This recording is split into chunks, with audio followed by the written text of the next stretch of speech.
time for the Week 5 Power Grid. Cecil Lammey is on assignment. You get Sigmund Bloom here, and as we talked about before the show, I'm the substitute teacher, so let me know, folks, if when I turn my back, spitballs coming at me. But we've got all of the DFS knowledge that you need, a great expertise of footballguys.com here. Devin Nuts, BJ VanderWoude, Alston Lee, Jeff Pasquino, and, of course, John Lee. So let's jump right in. We've got a lot of top stories here to go through. Start with you, BJ. Tom Brady is back. We also have a developing situation with Julian Edelman and his foot that we'll have Dr. Gene updating us through the weekend about. But what's your thoughts on Brady and the rest of the New England Patriots, how to take advantage of this development? Well, I liked Edelman a lot coming into this week with Brady coming back. Obviously, his targets have suffered thus far with kind of inconsistent quarterback play, but they get the Cleveland Browns at home. Brady's coming back probably with a vengeance, so Edelman was definitely somebody that I was looking to stack with Brady this week. If he happens to sit, I think it opens up some opportunities with some lower price guys like Hogan and Danny Amendola, and also Martellus Bennett, because Gronkowski is still kind of up in the air, and Bennett's price is low enough where Brady comes out throwing, he throws 35, 40 passes. Bennett's probably going to see 8 to 10 targets, and I'd probably put my money on him scoring a touchdown as well. So at his price, you're probably getting at least 5x out of him if Brady comes out throwing like that. Yeah, Bennett has 400-yard games in his career, 2 of them with the Patriots so far this year without Tom Brady. And his mom said he likes to see him in a Patriots uniform, so that's always good. The Browns, because the Patriots are using him the right way. Moms know they're looking out for you. And, of course, Cleveland, they made Ryan Tannehill look like a viable fantasy quarterback. Let's talk about Odell Beckham, Jeff. Is this the bounce back week here? Is it too obvious to go to Beckham here, or do you have to go with the herd because he's going to get right against Green Bay? I think you do, because you've got the Green Bay secondary banged up. I think this is a game that looks just like the game before the bye for Green Bay, where they're going to jump out to a big lead. And then Eli Manning is going to throw a lot. So I think Odell Beckham Jr. is going to do well this week. It's going to be a nice bounce-back game, high-scoring game, like a 37-24 type contest. I like all the receiving options. I don't like the ground game for the Giants, so I think they have to throw the ball. I think I really like the Giants passing game this week. Yeah, and we have the Green Bay secondary has given up, 9 for 182 and a touchdown to Stephon Diggs, 6 for 205 and 2 to Marvin Jones. Devin, Cam Newton going into Monday night would have been the best quarterback play this week against Tampa Bay and the Louisville secondary, but right now he hasn't practiced yet. How's this going to impact our DFS lineups? Yeah, you look at Derek Anderson, and he looked great last week. He had 160 yards and 2 touchdowns in some garbage time, mind you, but some of the sites haven't adjusted his price yet. So if Cam is ruled out, he is one of the lowest priced options, and he can allow you to go with Odell Beckham and Antonio Brown and really load up at other positions. And he isn't as bad as people give him credit for. I mean, he dating back a couple of years, he won 9 games with the Browns, so he's an adequate backup, probably one of the better backups in the league, and he can throw the ball basically anywhere in the field. It's just a matter of how accurate he's going to be. Yeah, and we'll see. Hopefully by Saturday this will be clarified for us. Austin, let's talk about another potential backup quarterback situation in Denver. And we've got Trevor Siemian, his non-throwing shoulder, limited. Paxton Lynch lined up to start. We got to see some of Paxton Lynch against Tampa Bay. And, of course, he would get to throw to Demaryius Thomas and Emmanuel Sanders against an Atlanta defense that has certainly been giving it up through the air basically every week. How do we handle this? I like either quarterback that ends up starting here as a GPP play. I think it's something to keep an eye on because, like you said, Atlanta has been torched through the air. They're allowing 323 passing yards per game and 3.3 passing touchdowns per game from their opponents.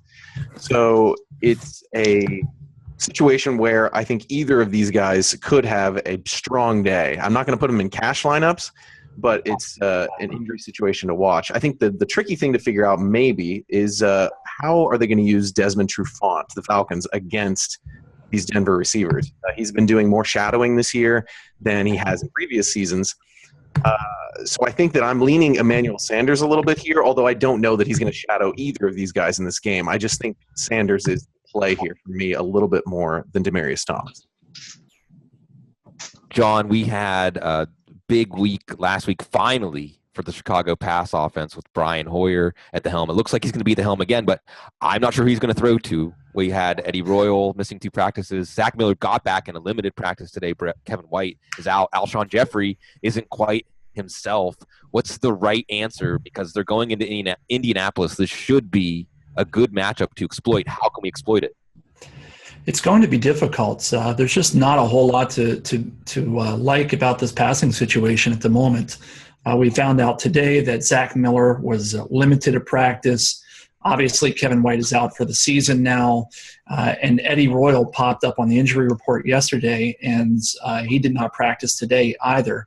So basically, we're looking at the Alshon Jeffrey show, and then the debate comes, can the Colts shut Alshon Jeffrey down with the personnel that they have on the field? And assuming Vontae Davis is on the field and he's 100% healthy, I think that they largely can, which leaves Brian Hoyer to do it with names that we're not familiar with, like Josh Bellamy and Cameron Meredith, which kind of scares me about this entire offense. I think if I'm playing anything this weekend, it's likely Jordan Howard, who's looked good in back-to-back weeks. He's being used in all phases of that offense, and it's a really tough sell for me to go with Alshon. I know that he's going to see a lot of targets. I just wonder what the quality of those targets is going to be. And he's not in terms of DFS play, he's not a strong value. So I think that it's Jordan Howard or nothing on this Bears offense. Yeah, Jeffrey just doesn't look like himself, not yet. And you set up a script, John, listening to you talk, that maybe this is an Andrew Luck bounce back game with Chicago's secondary turns back into a pumpkin. Luck's 2 good games this year have been at home. And perhaps that's the script. We have a script to watch, by the way, with the Tennessee-Miami game. Hurricane Matthew, of course. Everybody hopefully staying healthy and out of the way of that storm, because it's going to be a big one, and we'll have to watch that. So before you set your lineups, you have to see the situation there. NFL is monitoring it. Vegas is monitoring it. John, let's go around the horn here, starting with you. What can we learn from Vegas, the sharps, setting the over-unders, giving us those projected scores with the spread, and pointing us in the right direction and hopefully away from a few landmines? Yeah, there's a couple nice games this week. The New England with the return of Tom Brady, they're slated to score over 28 points, which is their highest team total in the season. They're playing in Cleveland.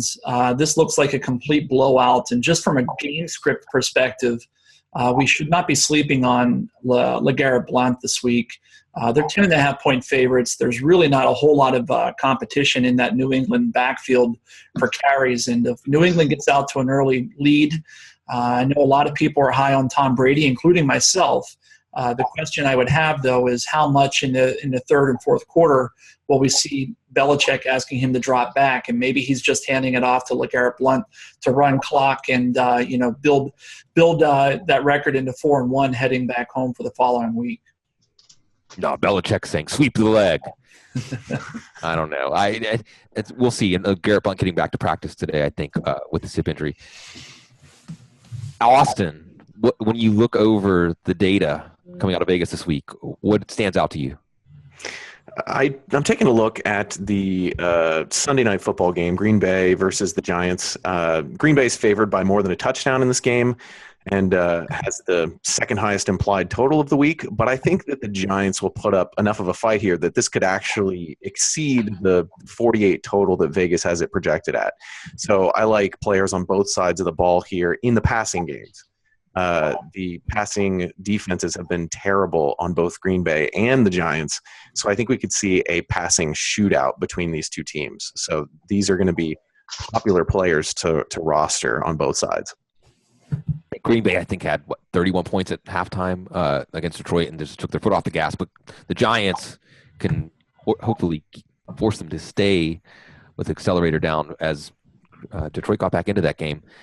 Devin, what do the tea leaves that they're brewing in Vegas tell you this week? Yeah, I like John's call of LeGarrette Blount.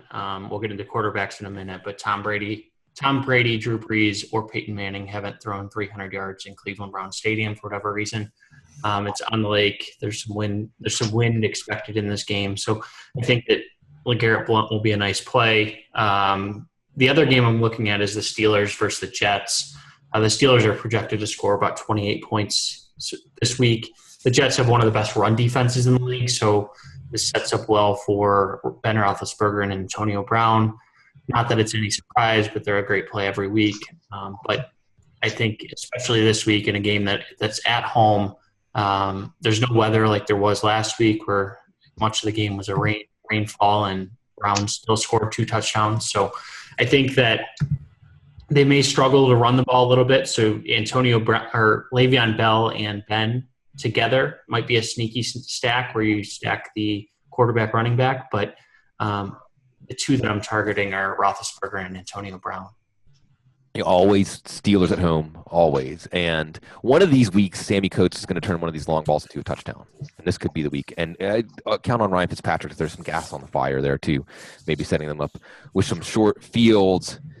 BJ, what's the wisdom looking over the Vegas numbers this week? The one that pops out to me the most is the Oakland-San Diego game, which has the highest implied total of 50 points for the week.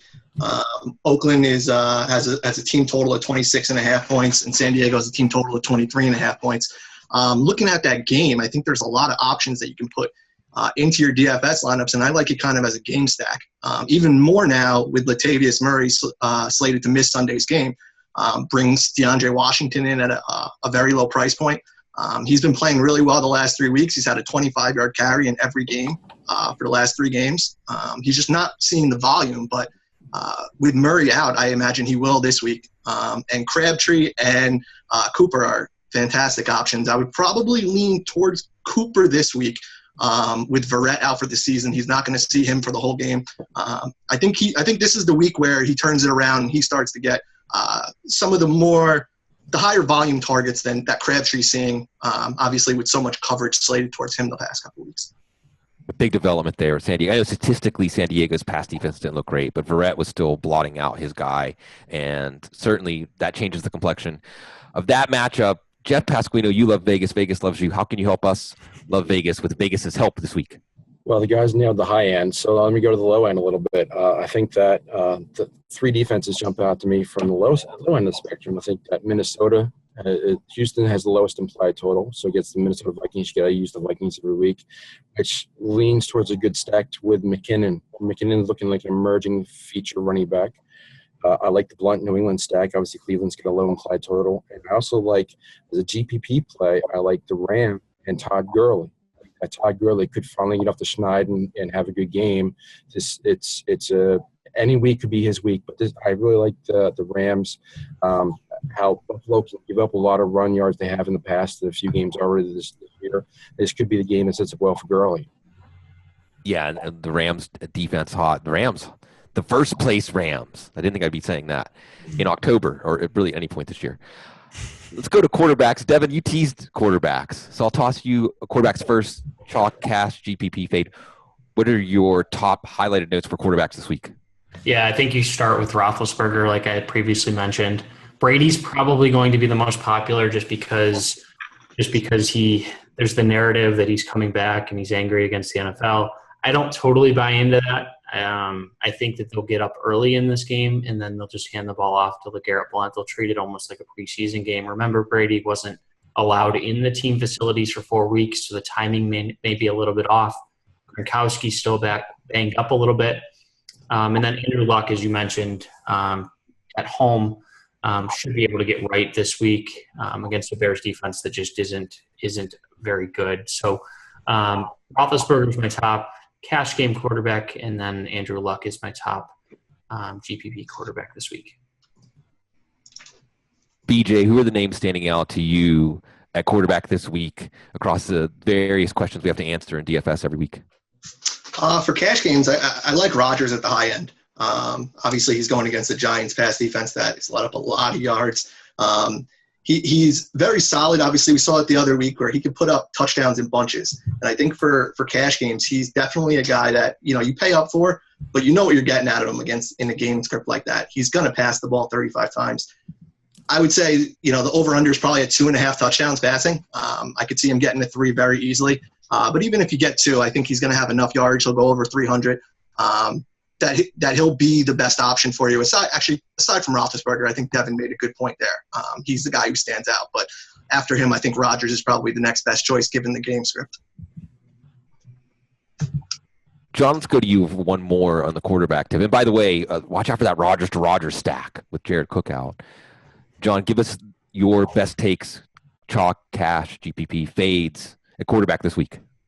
Yeah, so I'm going to jump on with Devin. I think that the best cash game quarterback this week is Ben Roethlisberger. He's going up against a Jets defense that is really strong against the rush. It's one of the reasons that I'm not so high on Le'Veon Bell this week. I think that, traditionally when we're talking about season long, obviously what we want to do is just play our best players, and you're never going to bench Le'Veon Bell. But in DFS, value comes into play, and I think that this week is a week that we can actually consider getting away from Le'Veon Bell because that Jets defense has been so good against the rush. They're giving up, I think, 3.2 yards per carry, and they're the third-ranked rush defense by Football Outsiders. Excuse me. That said, they're the 31st ranked pass defense. And Darrelle Revis is no longer what he once was. I think what we're going to see here is a whole lot of Ben Roethlisberger. I agree with you with what you kind of said earlier. Sammy Coates is definitely on my radar this week as a GPP play. The Steelers really wanted him to step into that wide receiver 2 role in the absence of Martavis Bryant this preseason, and he just didn't do it. But I think that sitting on the sidelines, a little extra practice time, something happened, something clicked. We've seen it the last couple of weeks. He really looks like a different receiver over the past few weeks. And he's $3,600 on DraftKings. I love that GPP play, and I love the cash game stack of Ben Roethlisberger and Antonio Brown if you can fit it into your budget. And Roethlisberger did hook up with two long touchdowns last week, 3 really, but it was Hayward, Bay, and Wheaton. It's Sammy Coates' time. It's coming. Let's talk about whose time is coming at running back. And the landscape's always changing. We got new names, Terrance West, Jordan Howard coming off of their big weeks, Jerick McKinnon showing his clout, DeAndre Washington. Among the bigger questions, we also heard from Jeff about Todd Gurley. That's the question. With a lot of these running backs, we're hearing some great input on Le'Veon Bell. Austin, when you look over the running backs this week, who's standing out for you, players to target, players to avoid in various formats, and what do you like? What's your angle running back in DFS this week?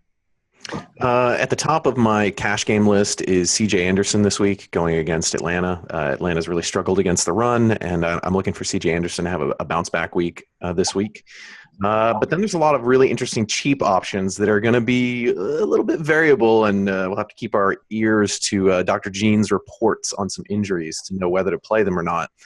But DeAndre Washington is looking really interesting there in Oakland. I think that he's got a good matchup this week. If you're going to go on the cheap side, I'm just want to keep a close ear onto how the workload split is going to go there for Oakland, and be sure that Latavius Murray is out of this game. Yeah, and Murray did miss practice again. Right. Jeff, I saw you nodding along with CJ Anderson. Give us your take there, and anything else that stands out to you running back this week. I like the Anderson play, especially with the uncertainty at quarterback. I think that they're going to rely on that and establish the run and rely on their defense as well again in that game. We mentioned some good names earlier. I think there are some very interesting names that could pop up. One game I'm looking at that we haven't talked about is Cincinnati and Dallas. Cincinnati got very frustrated last week running the ball against Miami. They couldn't establish the run. I thought Hill was very frustrated.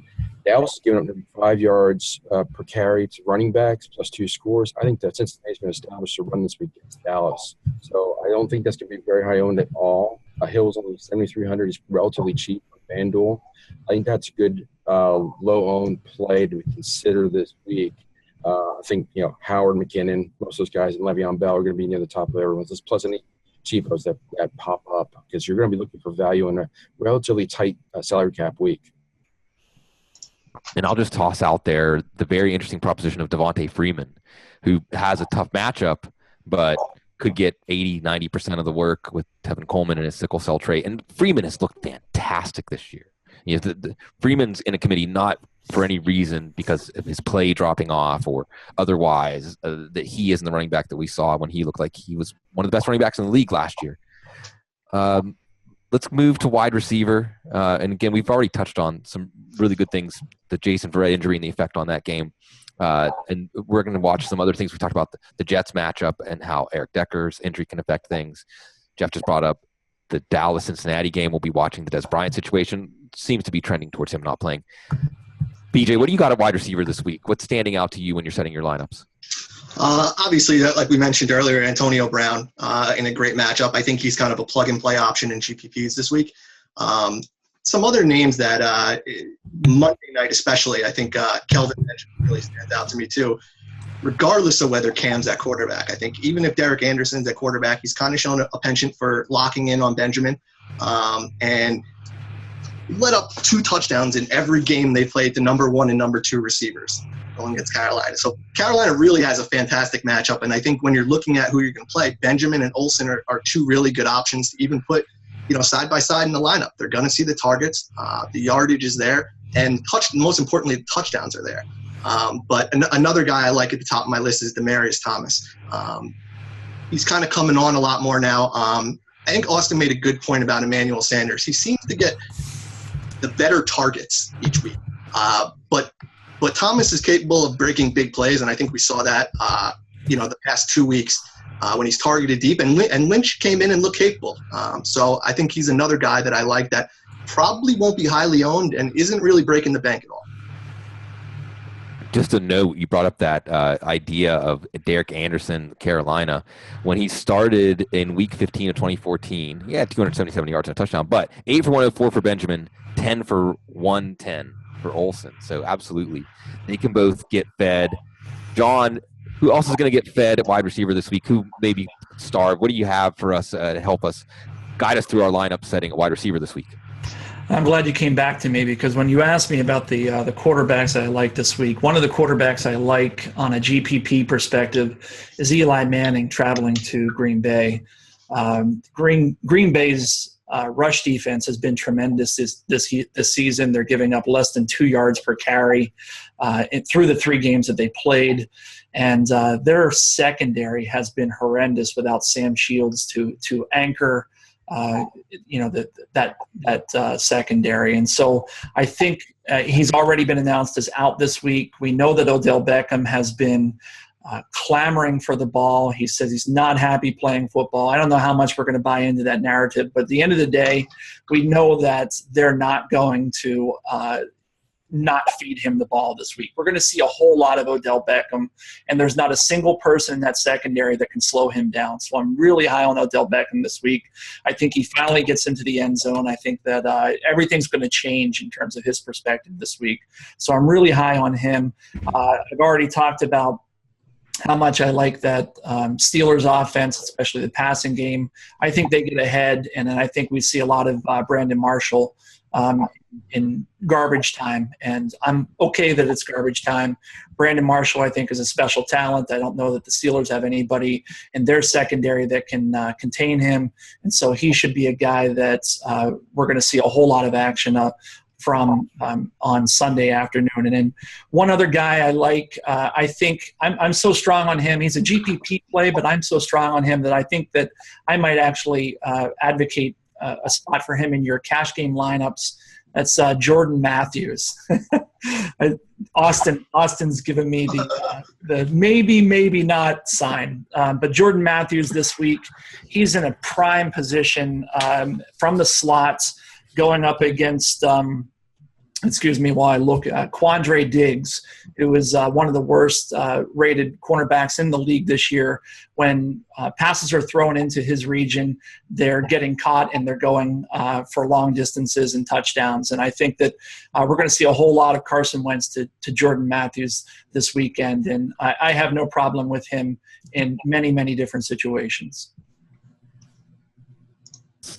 Take one more. Austin, you clearly want to add to this discussion here. And Jordan Matthews, just when I'm finally getting on the Jordan Matthews train, and I want to mention also, just because there's been some buzz around Dorial Green Beckham. And one of the things as we go through the season, we're always watching is teams coming out of bye weeks, resetting priorities, getting players in bigger line of matchups, putting them in situations to succeed. Actually, it's a chance for teams to pause.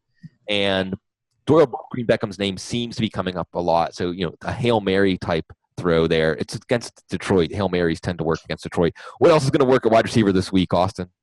Yeah, I love the Jordan Matthews call. I'm all about the Philadelphia passing game this week. I've got Matthews as my top cash game receiver, so I don't think that's crazy to think that he's a cash game play this week. Also, looking down my list, I think that Antonio Brown and Odell Beckham are going to be the highest owned guys. So if you're playing GPPs, you could use these guys, but you have to find differentiation elsewhere in GPPs if you're using these guys. Otherwise, you can consider going elsewhere, because I think there's a lot of other higher end plays that would still work. I mean, I like the Brandon Marshall call. I think Jordy Nelson is in play. If you got the Monday slate, I think Mike Evans is an option for GPPs. It's a situation where you don't have to go to Brown and Beckham, even though they have amazing matchups, just to get away from that high ownership that's inevitable this week. Let me throw one more out there real quick. Dontrell Inman and Tyrell Williams from the Chargers. Oakland has allowed 320 yards passing per game so far this season, which is the worst in the NFL. We saw Inman get 11 targets last week. Kind of a surprise, came out of nowhere. A lot of people thought it was going to be Williams, including myself. So we got burned a little bit there. But his price is still really deflated across a lot of sites. So he's a guy who's very intriguing as a option if the price is right.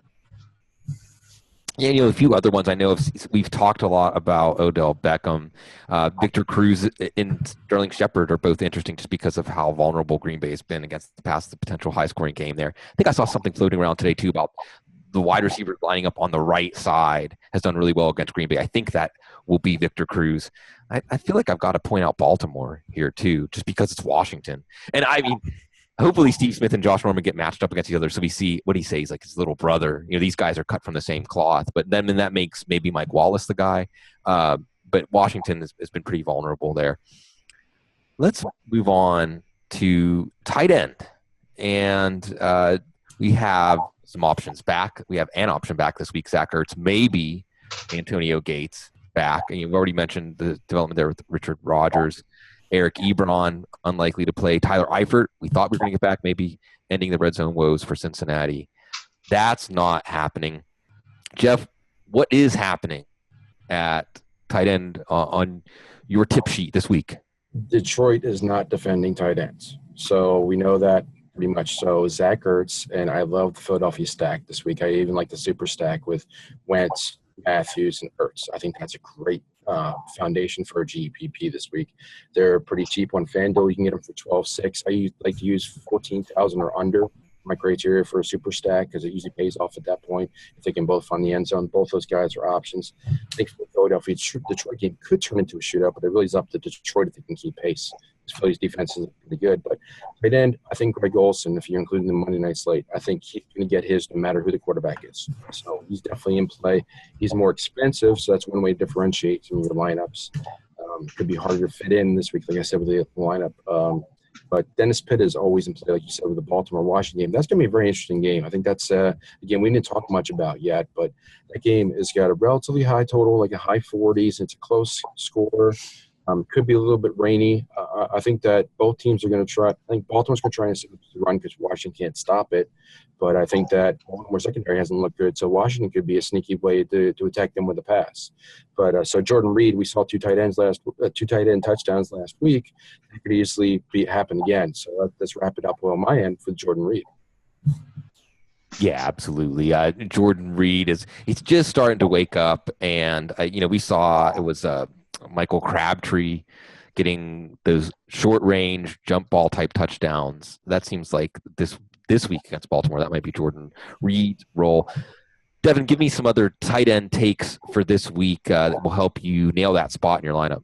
Yeah, Martellus Bennett is a guy who I'm targeting a lot. So we all saw what Jordan Reed was able to do last week with the 2 touchdowns. They also allowed over 100 yards, 124 yards to Baltimore in week 2. The Browns allowed 124 yards in week 2 to tight ends. They've allowed 5 receptions or more every single week. And with this game being what should be a blowout, I mean, in all aspects of an 11-point spread, I don't think Gronkowski is right. So there's a lot of concern about his hamstring. So why run him out there? Why do the Patriots need to run him out there? I think we'll see a lot of Bennett. And the Browns have one of the worst pass rushes in the NFL. So they don't need to keep the tight end in to block. They can release him out on routes, and that's why the Browns are struggling pretty significantly against the tight end. I think that some people are going to be afraid of Bennett because of Gronk, but for me, I think that Bennett is the guy that I'm targeting. Thank you. I'm glad I didn't have. I mean, I brought up the Black Unicorn so many times on our show that I'm glad that I don't have to bring him up. But he's looked fantastic. He's really looking good. In addition to being in a good role, in addition to potentially getting more work because of Rob Gronkowski. So I think we'll probably make it around the horn without any Rob Gronkowski endorsements. But BJ, who are you endorsing at tight end this week? Assuming he plays, he was limited yesterday, but he practiced, or he missed practice yesterday. He was limited today. It's Kyle Rudolph, who, traditionally is not a guy that pops up on my tight end radar, but Sam Bradford has really made him fantasy relevant. He's averaging over 8 targets a game. He scored in the last 3 games. And you look at the tight end options, it's really a limited pool. Either kind of a gold mine or a landmine each week. And in GPPs especially, if you can get 15 plus points out of your tight end, the positional points that you're gaining over everybody else is huge. So I think you got to look at him. He's getting red zone targets, and he's getting a steady volume of targets basically all over the field, which is not like him previously. But that was also because the offense was a little different with them kind of stuffing Adrian Peterson a lot. But the more they open up that passing game, I think the better it is for Kyle Rudolph. But he's in a prime position right now, and I think he's the guy that, regardless, he ends up kind of slipping through the cracks, and he's never really highly owned, probably because his ceiling is somewhat limited. But with the limited pool of tight ends, I think you got to look at him as an option. Yeah, and so I'll toss a few other quick tight end takes out there before we move on. Speaking of a guy that is returning to practice, looks like he might play. And these are the GPP curveballs, right? Virgil Green. Atlanta, one of us might be able to play linebacker for them at this rate. And they've already given up 5 touchdowns to tight ends this year. So, including one to Brandon Myers. Clive Walford has 6 for 50 and a touchdown. Kobe Fleener looked good against Atlanta. Come on. And then Will Tye. And we'll watch Larry Donnell. He's got a concussion right now. I think he hasn't practiced yet this week. Green Bay in 3 games has already given up 2 touchdowns to tight ends. And so these are, and especially, again, with the potential for that high-scoring game there. And I just have to mention Delaney Walker, just because it's Miami, and Miami's another one of those teams that every week their linebackers weren't great to begin with, and they are dealing with some injuries there. We saw Martellus Bennett have a 100-yard game against them basically in a half. So if Delaney Walker is right, and with the wide receivers, Andre Johnson, everyone here, Andre Johnson, anyone want to do any hot Andre Johnson takes now that he's starting? No, thank you. No. Yeah.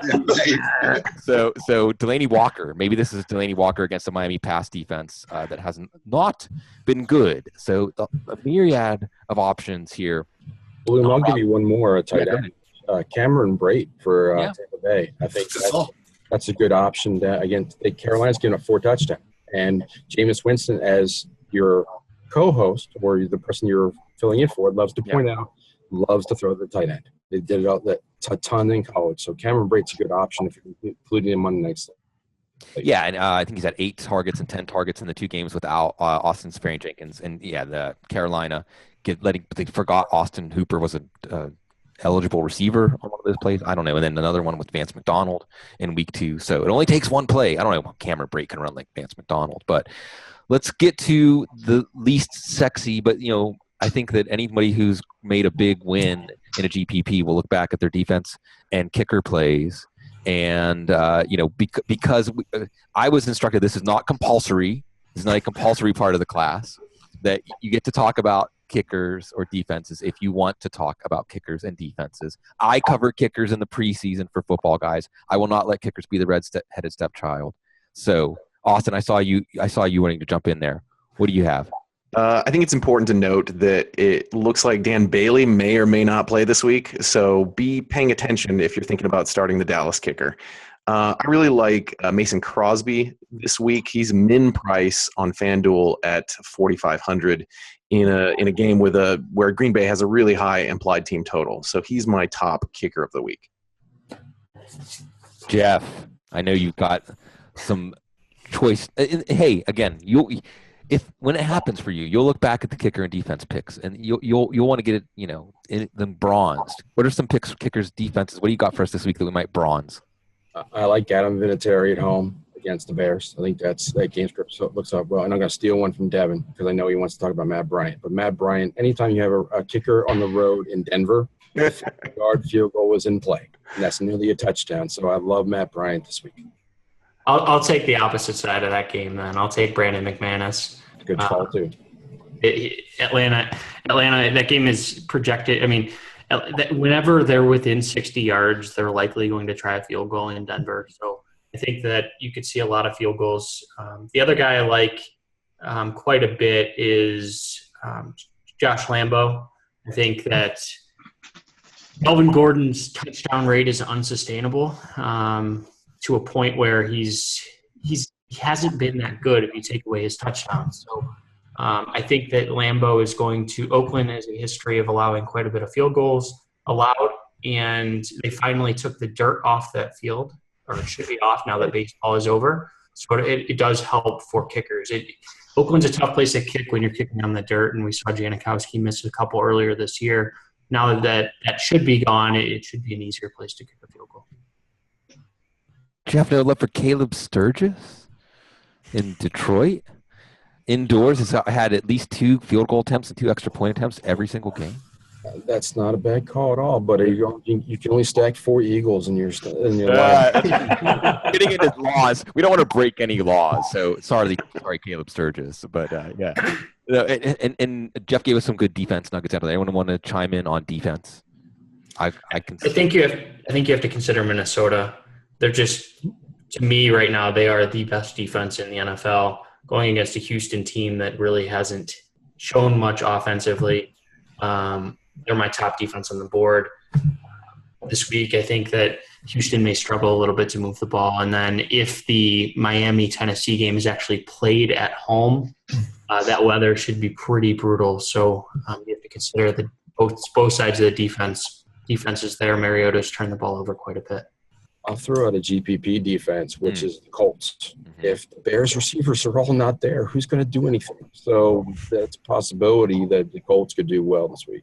Well, and just when you forget why we call him Hoyer the Destroyer, he can remind you. And going back to that playoff game, he's good at the unforced errors. I like that Minnesota call a lot, just because we saw Brock Osweiler in Week 3. When a defense takes away his comfort zone, he looks like a terrible quarterback. And that could get really bad really quickly for Houston traveling there. I got to mention the Steelers, yes. just because of Ryan Fitzpatrick. And if you stake the Steelers to a 2-touchdown lead, and Fitzpatrick is doing his Fitzpatrick thing, we saw how that went against Kansas City. And the Eagles, it's all coming up Eagles. Everything's coming up Eagles this week. But Matthew Stafford, that team, I just see the little cracks. They're the Lions, and the Lions are a team that I don't think of having as much of a home field advantage. So we shall see. I'm probably just still scarred after what the Eagles did to the Steelers, and I look at them as the Super Bowl favorites until someone shows me they're not. And now we get to the stacks, and we've already heard some of the better stacks. Reference will potentially revisit them. Let's take this one around the horn. I'll start with BJ. Give us the yummiest, tastiest stacks for Week 5. I think I mentioned it earlier. Definitely looking at Carolina. I think that's a triple stack that is definitely in play, and I'll move over to Oakland too.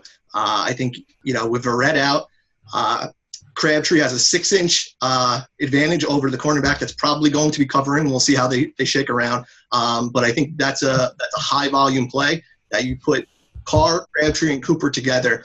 and you're probably looking at 5 to 6 touchdowns total between the three of them. Yeah, again, a potentially very high-scoring game between Oakland and San Diego. Trying to harness some of these high-scoring games. Austin, give us the stacks you're serving up. My favorite stack was mentioned by Jeff earlier. I love the Eagles stack coming out of Philly. If you're looking for something that maybe is a little less owned, I would say you could look towards Rivers. I think that Phillip Rivers, pairing him up with his pass catchers, is going to be less owned than the other side of the ball there, or doing a game stack for that game, like I think BJ mentioned earlier. I like going with whichever Denver quarterback plays and stacking him with Sanders. I think because of the uncertainty at that quarterback situation, maybe the ownership will be down a little bit on the Denver quarterbacks. So I'm going to keep an eye on that and play those guys. John, which stacks have you licking your lips this week? Yeah, so I mean, with stacks, we're always looking to be a little bit risky, and I'm just going to combine one of the. I think Jeff brought it up earlier. One of my favorites, GPP tight end plays, Cameron Brate with Jameis Winston. The Panthers have given up 4 touchdowns to tight ends over the past 2 weeks, I believe. Two last week to the Falcons. So I think that a lot of folks are going to be looking towards Vincent Jackson and Mike Evans, who I think Mike Evans at this point is the most heavily targeted receiver in National Football League. And so for good reason, they should be looking that way. But Brate, as you pointed out, say he since ASJ has left, has been a focal point of that offense. And on Monday night, I love having that Monday night hammer. If I build my lineup correctly and I've got that stack going into Monday night, I really like it as a differentiating factor. Elsewhere, I also like I'm going to go with another tight end stack. I'll be kind of bland this week, but I like the Rodgers stack in Green Bay. I think now with Jared Cook and all that nonsense is gone, we've seen Richard Rodgers each week get more and more integrated into that offense, and everybody's going to be wanting to try to get into Jordy Nelson's zone and pay a salary that's 3 times what Richard Rodgers is. But quite frankly, they get inside the red zone, Richard Rodgers is the guy they're looking at. Jordy Nelson, we know, is the long guy. He runs those deeper routes. But red zone factor, cheaper salary, good matchup against a Giants defense that hasn't been able to defend that position in years, and definitely under-owned. So it's like the perfect trifecta for me. Moving right along, Devin, what do you have? Stacks this week that we're going to enjoy? Yeah, so I agree with John that whenever you're looking for a stack, you're going to look for some under-the-radar stacks. Andy Dalton against Dallas with A.J. Green. Andy Dalton's averaging 309 yards passing per game, but the touchdowns haven't been there so far. But Dallas is in the bottom third of the NFL in passing yards allowed, and A.J. Green isn't going to be that popular because everyone's going to gravitate towards Antonio Brown and Odell Beckham. The other stack that I like, similar to John, but I'm going to go with Randall Cobb and Aaron Rodgers. Coming off a bye week, Cobb has really been a letdown so far. I think it's a get-right game for him. There aren't a lot of stats to back up why he will be a get-right game other than they need 2 receivers in that offense. So I think that they try to get him the ball. As we've seen in the past, he can be a very nice complementary receiver to Jordy Nelson, and it's important for Green Bay as the season progresses to get him involved and have those two receivers. He won't be highly owned because he hasn't been good this year. But I think it could be a get-right game in getting a receiver who's going to be less than 5% owned. Jeff, tell me, I'm waiting for the Baltimore stacks. I've got a note on them here. I'm hoping that you will take that burden from me. Tell me your favorite stacks for this week. My favorite stack is the Philadelphia stack that I mentioned earlier, but I will mention that Baltimore stack because, again, it meets my criteria for doing a triple stack. It's only $11,800 on FanDuel to get both Steve Smith and Dennis Pitta. So you put those 2 together with Joe Flacco, and those guys can easily hit triple value on 11-8. If they both in the end zone and get 150 to 200 yards, you're getting your triple value that you wanted in GPP. And go ahead, Bloom, throw out your stat. Yeah, well, even the Terrance West Baltimore defense side of that, like this running back defense combination, just because Washington has been a speed bump for running backs so far this year. And it's at Baltimore. And Kirk Cousins, I think, is a much better quarterback at home. And he can come unraveled. And I think that it's almost a game you could play both sides of, because you can also put together a lineup with Cousins and Deshaun Jackson, or Cousins and Jordan Reed. Again, Baltimore losing in those post-up touchdowns to Michael Crabtree. And then it was Scott Barrett from PFF who's doing a really great work, pointing out that Sharice Wright has been burned repeatedly, and actually Deshaun Jackson had one of his best games of his career. I think Wright's second worst game of his career. What do you got, Jeff? Two notes there. One, watch the weather for that game, because they're expecting rain. Right. So watch for that. Secondly, watch out for Kenneth Dixon news if you're playing Terrance West, because he could be in the mix this week. Yeah, it's going to be. I mean, but almost everything works against Washington. I tossed out Delaney Walker earlier, and and this is one of those, if you really want to go truly contrarian. I mean, Marcus Mariota has not looked good this year, but neither has Miami's defense, and we'll wait to see if this game is disrupted. But Cody Kessler looked passable against Miami's defense, and I just think that Mariota and Walker, they've been known to have games where they get zeroed on each other, and then it's boring. This is kind of just like eat your vegetables. But Luck and Hilton, I mean, Hilton is as liable as anybody to go off for one of those 8 for 240 and 2 touchdown games. Chicago secondary, Jacoby Glenn, and Tracy Porter, and I'm not even sure who they have playing safety. And again, that's what he's been able to do when Luck has been at home this year. He's turned back into that Andrew Luck that's like the Navy SEAL dropped in behind enemy lines, just shoots his way out. He hasn't looked like that when they haven't been there. But Chicago's defense we thought of Chicago's defense as a bad defense going into last week. They might still be a bad defense. It might just be that Detroit was Detroitin'. And, again, another reminder, Philadelphia super stack. Now we get to our parting thoughts for the week. Anything else we want to put a bow on this one? I want to thank everybody for being excellent, allowing me. I'm going to miss this. And you're all being very gracious, because I can take the host with the wheel and steer it where I want. Your turn, John. You steer this where you want. I don't really have a whole lot to add. I would say that, if you really want my final thoughts, make sure you check out my column. It should be live by the end of tomorrow night, early Saturday morning. But, one contest I really I'd like to promote. It's on DraftKings, actually. They're offering I think it's called the King of the Bahamas contest. It's a GPP. You win the right to play in a final for, I think there's 180 people in the top 50. Get an all-expenses-paid trip to the Bahamas sometime in early December, which, as a guy from the Northeast, that's a whole lot of fun to get away and get in that heat. And the buy-ins and the prizes are actually pretty reasonable in terms of live finals go. I think they range anywhere from $1 up to $20. And if you're buying at the $20 level, you only have to beat about 450 people, which as far as things go in this day and age in DFS, that's a pretty reasonable live final endeavor. So if you're entering contests on DraftKings, check out my article and then head over to King of Bahamas and let me know when you win. John, I'm going to stay with you for 1 second, just because I consider you an authority on more global DFS. But I know I've been hitting this note a lot, talking to people, doing a lot of start segments and things like that for a classic season long, that through 4 weeks, people are feeling kind of beaten down. Like fantasy football's throwing them a lot of curveballs. Everybody's feeling a bit cut off at the knees. How has the first 4 weeks of DFS been in terms of, of course, with the typical unpredictability we expect in the first 4 weeks, but still within the range of outcomes that we feel like we started to zero in on? How do you feel like the calendar's unfolding compared to previous years? I feel like it's fairly similar. To be quite honest, I think I'm having a better year this year than I did last year through 4 weeks. Things have been a little more predictable. I've avoided those key injuries. Last week, the Cam Newton thing cost me a little bit, and John Kuhn and his 3 touchdowns cost me a little bit. But I mean, this is part of what we do, and The nice thing about DFS is that if last week was a bad experience, next week could be an excellent experience, and I speak firsthand from that. And I think that even season long can be that way as well. Hopefully, you didn't draft Adrian Peterson in the first round.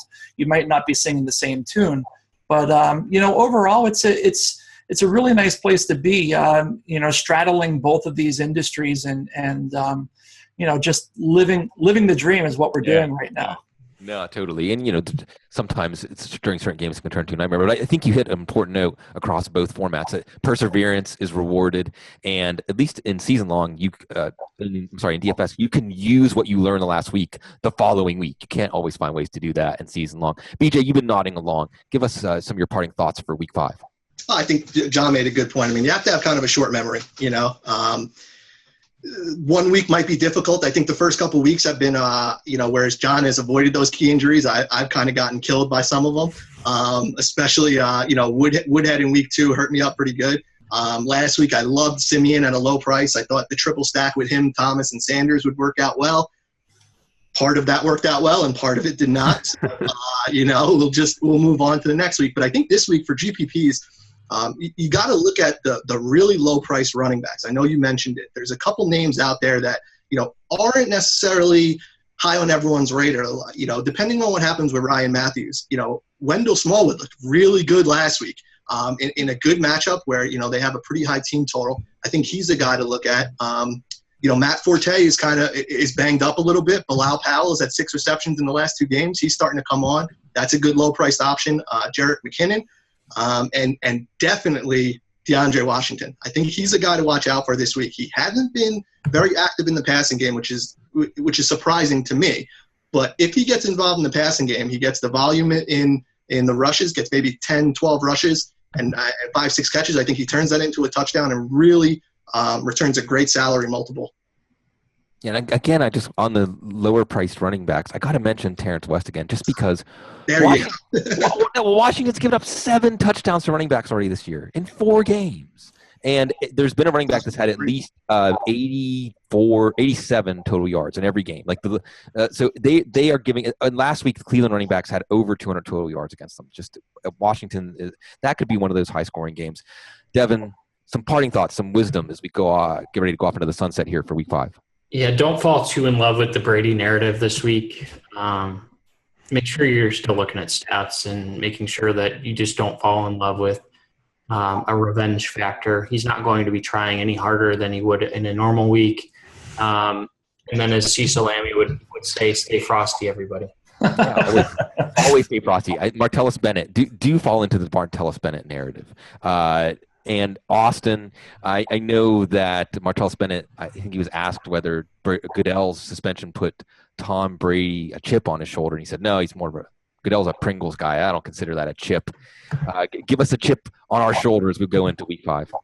Yeah, I want to follow up on what John had said about sort of the predictability of the season. I think that we're starting to gather enough data in the season where we can start to lean a little bit heavier onto what we're learning about the teams this year, and not on what we learned last year.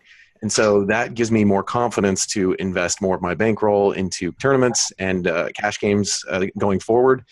And I think we're seeing an interesting disparity between the really good teams and the really bad teams this year. I mean, I know there's always a range, but I feel like the good teams are especially good and the bad teams are especially bad.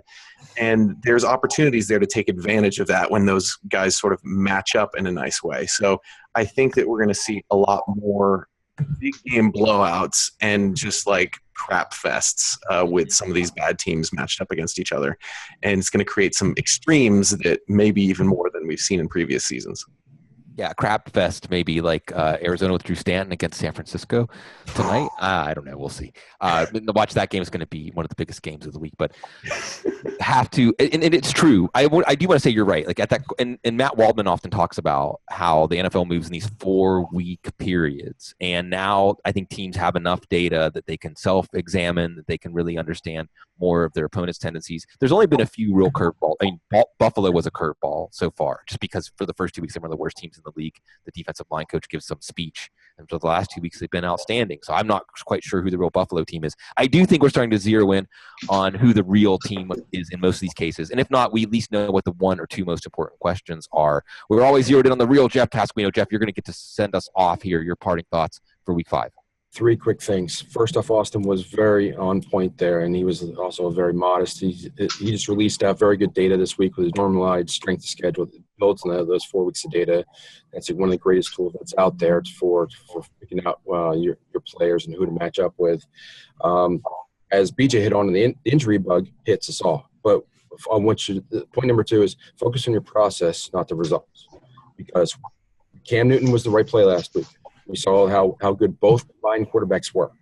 It's just a matter that Cam got knocked out. Same thing for Trevor Siemian. There was the right play. He just got knocked out. And third, this is a week to really focus on the news. There's going to be lots of news that happens all throughout, all the way up until Sunday morning. There's no better place than Footballguys to follow all the news and to set the best lineup. So we have all the tools, all the updates. We're the place to be. So check us out all throughout the week and set your lineups accordingly. Yeah, and Sunday mornings also on the same. If you get to this show through the Footballguys TV YouTube channel, I host a Sunday morning hangout with Matt Waldman and Dr. Gene Bramwell. Really, we're all just there to hear Dr. Gene tell us the latest on injuries. And, he does the injury updates, essential no matter what kind of fantasy football you play. And also, I'm going to take this opportunity to plug our IDP roundtable with Dr. Gene Bramwell and Eyes of the Guru, John Norton. Even if you would never go near an IDP league, it's going to give you updates on defensive injuries, on changes on the defensive side of the ball. And this is where you see it coming. Everybody else will see it in hindsight. You'll see it coming when you understand the defensive side of the ball. Of course, you're understanding everything here. Cecil Lammey, thank you so much for this opportunity on assignment. Thank you to our wonderful Power Grid crew. I hope that everybody down in the Southeast on Coach Power Grid holds up. But in the meantime, we're going to be here at Footballguys. We love you. We love fantasy football. We love football. We love taking this journey with you. Every year, we're going to be with you all the way to the final. So thank you, everybody. And as always, you deserve it because you stay classy.